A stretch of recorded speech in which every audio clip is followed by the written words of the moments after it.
listening. Golden girl, sex and celebrities, talking Philly radio legend.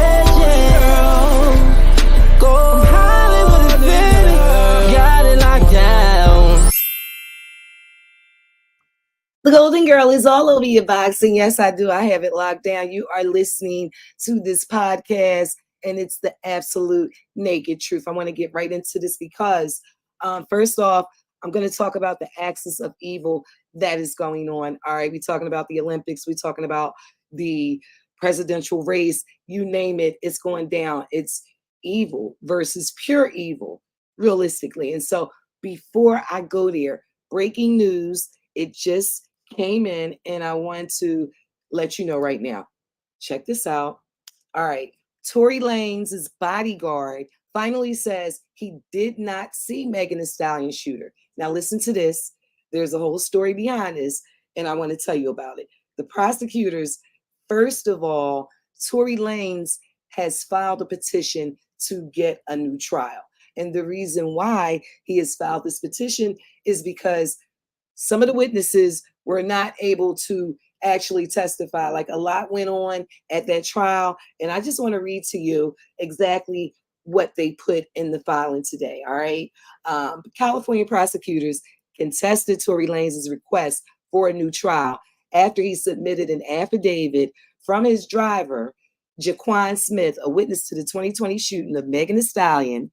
Smith claimed the prosecution did not allow him to testify in Tory Lanez's 2022 trial. Smith also said he saw Megan's former friend, Kelsey Harris, holding a gun during an altercation between the two. The driver acknowledged he didn't see who shot Megan, but claimed Lanez attempted to disarm Harris. Kelsey Harris, listen close. Mrs. Pete, of course, that is Megan Thee Stallion, and Miss Harris began fighting. This is what the driver says, and this is in quote. I pulled over to stop them. Miss Pete and Miss Harris both got out of the vehicle and continued to fight, both verbally and physically. I broke up this fight and was pulling Miss Pete toward the back of the car. I saw Miss Harris with a gun in her hand. Mr. Peterson, that is Tory Lanez, ran from behind Miss Pete, and myself towards Miss Harris. Mr. Peterson and Miss Harris began struggling as Mr. Peterson tried to unarm Miss Harris. I was still pulling Miss Pete and did not see who shot the weapon. I was not harmed. And in my opinion, Miss Pete was also fortunate. The whole incident happened so quickly. This is coming from the driver who was there that night. These details that Tory Lanez actually got out of the car to try and stop the girlfriend, Kelsey Harris, okay? He tried to stop her. She had a gun in her hand. Here's the real details that they withheld.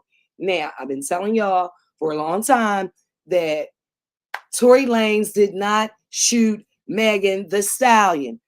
Point blank, period, okay? Now, Smith also added, and this is another quote, I wanted to present this evidence during Mr. Peterson's trial, but was prevented from doing so as the district attorney was not ready to cross-examine me. And later, they did not call me back due to the holidays and the court schedule. I believe I should have been allowed to present this evidence at trial. And yes, he should have been allowed to present that evidence, because if he had, there's a great possibility that Tory Lanez would not be in jail right now. Now, we don't know this for a fact that he wouldn't be in jail, but that evidence right there, this is why Kelsey Harris made it her business to get immunity. She got immunity. And once she got that immunity, I told y'all there was no other reason for her to get immunity except that she did something, and she had obviously the gun out. Tory Lanez tried to stop it, and street code kicked in. I ain't gonna snitch. I ain't gonna tell. Street code kicked in. According to Tory Lanez's dad, Rock Nation kicked in. Whole lot of things kicked in. Bottom line is the details are unfolding and this thing ain't over yet.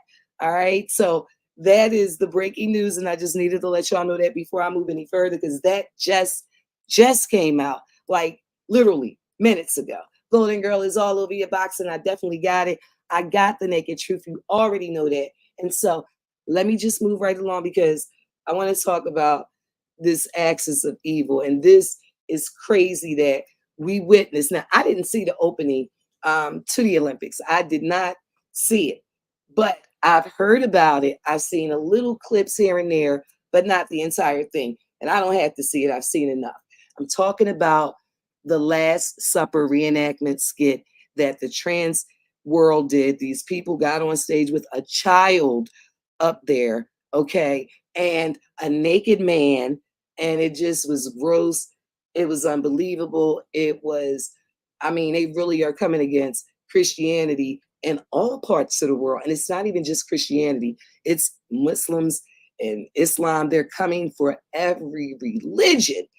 It's not even about Christians or Muslims. It's about pure evil versus evil. And I'm going to take you to, I've seen a lot of people talking about it, but this particular guy is a former Olympic. He was in the Olympics before. And so I heard his take on it. He kind of summed up what I feel as well. It's saddening to think that we're in a time period where this could even be approved. I mean, to be mocking the Last Supper, something so sacred to so many Christians around the world, is a direct assault on Christianity. But all religions should be upset and hurt right now, seeing what happened at these Olympic Games. Olympics for throughout history have brought countries together, have been times where conflict has been healed. And so to think that you're giving a group like the trans community this much leeway to control what you show to folks and children all around the world. This is a mockery, and God will not be mocked. And to see this distract everything, distract all these accomplishments of these men and women who have worked all their life, many of them working 2 and 3 jobs just to be able to and their compete. families, and their families.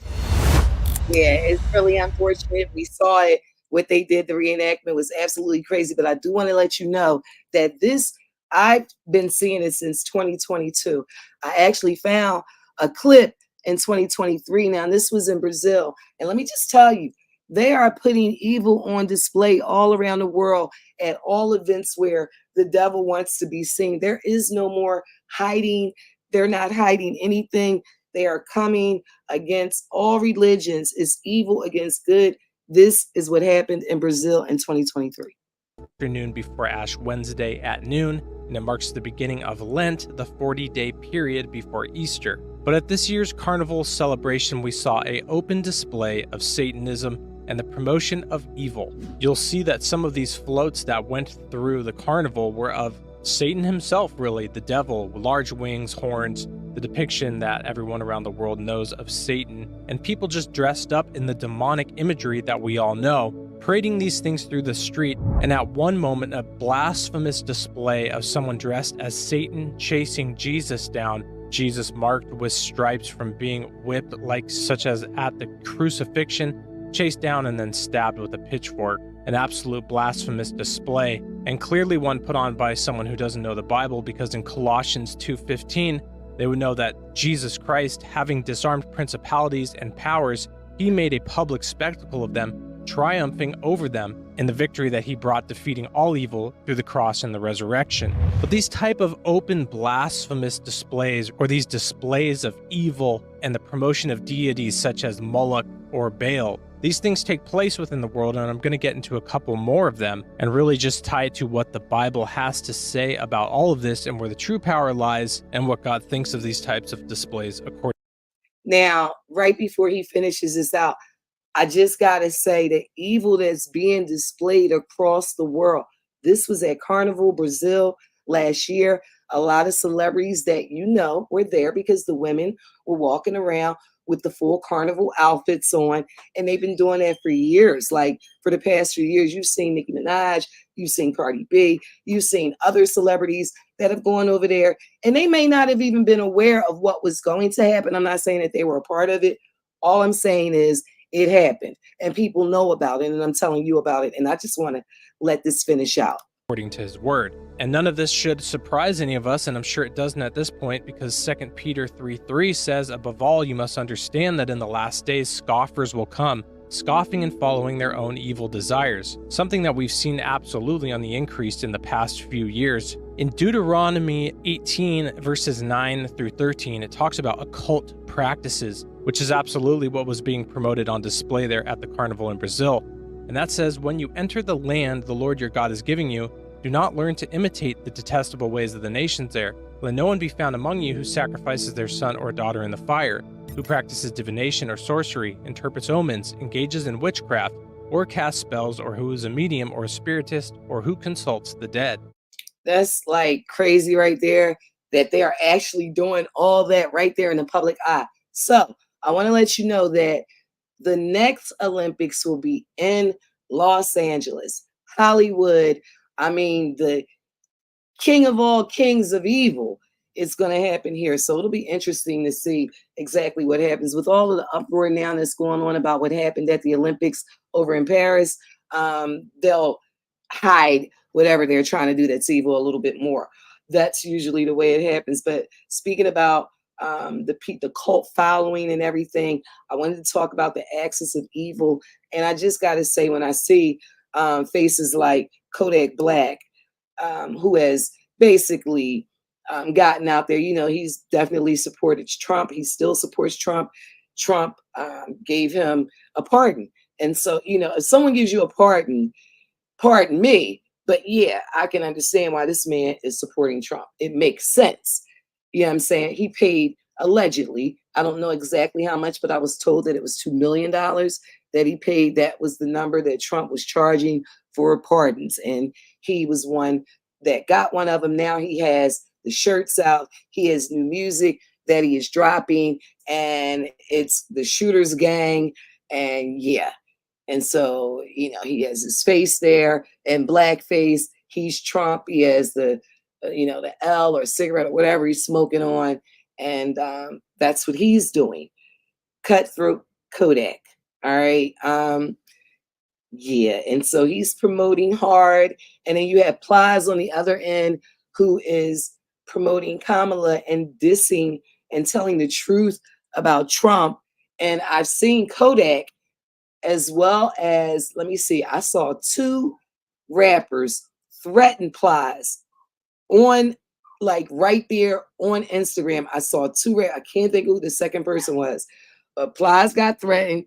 Kodak Black was one, and another one, I'll think about who it was, but yeah, he's been threatened, probably been more than that by now, but he definitely has been threatened by several rappers about Trump. I'm like, yo, that is cult following right there. All right. And speaking of the axis of evil, this man, that woman, this man here, and possibly and again, Christians, get out and vote just this time. You won't have to do it anymore. 4 more years, you know what? It'll be fixed. It'll be fine.